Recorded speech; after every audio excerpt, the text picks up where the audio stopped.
በዚህ ሰዓት አይ ዶንት ኖ ይሄ መልእክት ለማን እንደሆነ አይ ዶንት ኖ።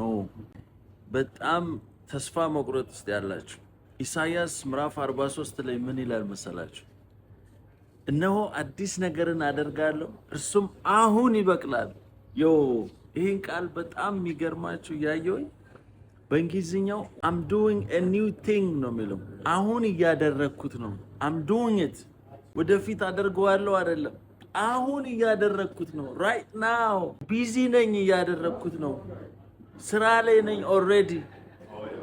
አሁን ያለንበት ሁኔታ ላይመስል ይችላል። ሁሉ ነገር ጸጥ ያለብን፣ ግራ መጋባት ውስጥ ያለን፣ እግዚአብሔር እየሰራ ነው አይምሰላችሁ። አሁን ላይታያችሁ ይችላል፣ ግን ኦልሬዲ በሮችን እየከፈተ ነው። ኦልሬዲ ነገሮችን እያስተካከለ ነው። ኦልሬዲ ኦፖርቹኒቲዎችን እየከፈተ ነው። I'm telling you right now።